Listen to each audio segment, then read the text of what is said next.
അനുദിനം റോഡ് അപകടങ്ങളുടെ എണ്ണം ഇങ്ങനെ വർദ്ധിച്ചുകൊണ്ടേ വരികയാണ്. വളരെ വേദനയുള്ള വാർത്തകൾ നമ്മൾക്ക് കേൾക്കേണ്ടി വരുന്നു. കോഴിക്കോട് കൊടുവള്ളിയിൽ സ്കൂട്ടർ അപകടത്തിൽ പരിക്കേറ്റ വിദ്യാർത്ഥി മരിച്ചു എന്ന് സ്ഥിരീകരിക്കുകയാണ്. നിസാറിൻ്റെ മകൻ ആദിൽ 14 വയസ്സ് മാത്രമേ പ്രായമുള്ളൂ. കഴിഞ്ഞ തിങ്കളാഴ്ച രാവിലെ നെല്ലാങ്കണ്ടി പെട്രോൾ പമ്പിന് മുൻവശത്തായിരുന്നു അപകടം സംഭവിച്ചത്. രാഹുൽ KV ഉണ്ട്. രാഹുൽ, ഇപ്പോൾ ആശുപത്രിയിൽ നിന്ന് വരുന്ന സ്ഥിരീകരണം. പ്രജീഷ്, സങ്കടകരമായ വാർത്ത തന്നെയാണ്.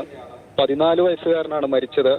അതായത് കൊടുവള്ളിയിൽ സ്കൂട്ടർ കാറുമായി കൂട്ടിയിടിച്ചാണ് ഈ അപകടം സംഭവിക്കുന്നത്. പെട്രോൾ പമ്പിൽ നിന്ന് ഇറങ്ങിപ്പോകുന്ന സ്കൂട്ടറായിരുന്നു. 3 വിദ്യാർത്ഥികളാണ് ഇതിൽ സഞ്ചരിച്ചിരുന്നത്. പ്രധാന റോഡിലേക്ക് പ്രവേശിക്കുന്ന സമയത്ത് വന്ന കാറുമായി ഇടിക്കുകയാണ് ഉണ്ടായിരുന്നത്. തിങ്കളാഴ്ചയായിരുന്നു അപകടം സംഭവിക്കുന്നത്. തിങ്കളാഴ്ച രാവിലെയാണ് അപകടം സംഭവിക്കുന്നത്. തുടർന്ന് കോഴിക്കോട് മെഡിക്കൽ കോളേജ് ആശുപത്രിയിൽ ചികിത്സയിൽ പ്രവേശിപ്പിച്ചിരുന്നു.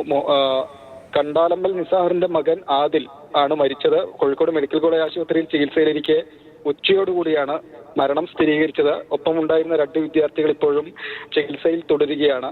പെട്രോൾ പമ്പിൽ നിന്നുള്ള CCTV ദൃശ്യങ്ങളാണ് ലഭ്യമായിട്ടുള്ളത്. അതിൽ കൃത്യമായി എങ്ങനെയാണ് അപകടം സംഭവിച്ചത് എന്ന് പതിഞ്ഞിട്ടുണ്ട്. ഒരു വിദ്യാർത്ഥിക്ക് ജീവൻ നിരത്തിൽ നഷ്ടമായിരിക്കുന്നു എന്നതാണ് ഏറ്റവും ദുഃഖകരമായ കാര്യം. പ്രതീക്ഷ ആ ദൃശ്യങ്ങളിലേക്ക് ഒരിക്കൽ കൂടി.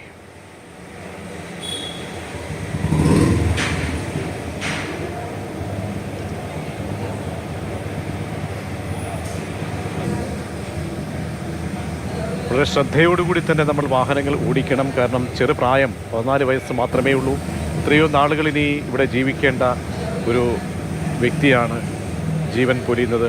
മാതാപിതാക്കളെ സംബന്ധിച്ചോളം അതീവ ദുഃഖത്തിലാണ്. അങ്ങനെ അനുദിനം വാഹനാപകടങ്ങൾ റിപ്പോർട്ട് ചെയ്യപ്പെടുന്ന ദയനീയ അവസ്ഥയാണ് കാണാൻ കഴിയുന്നത്.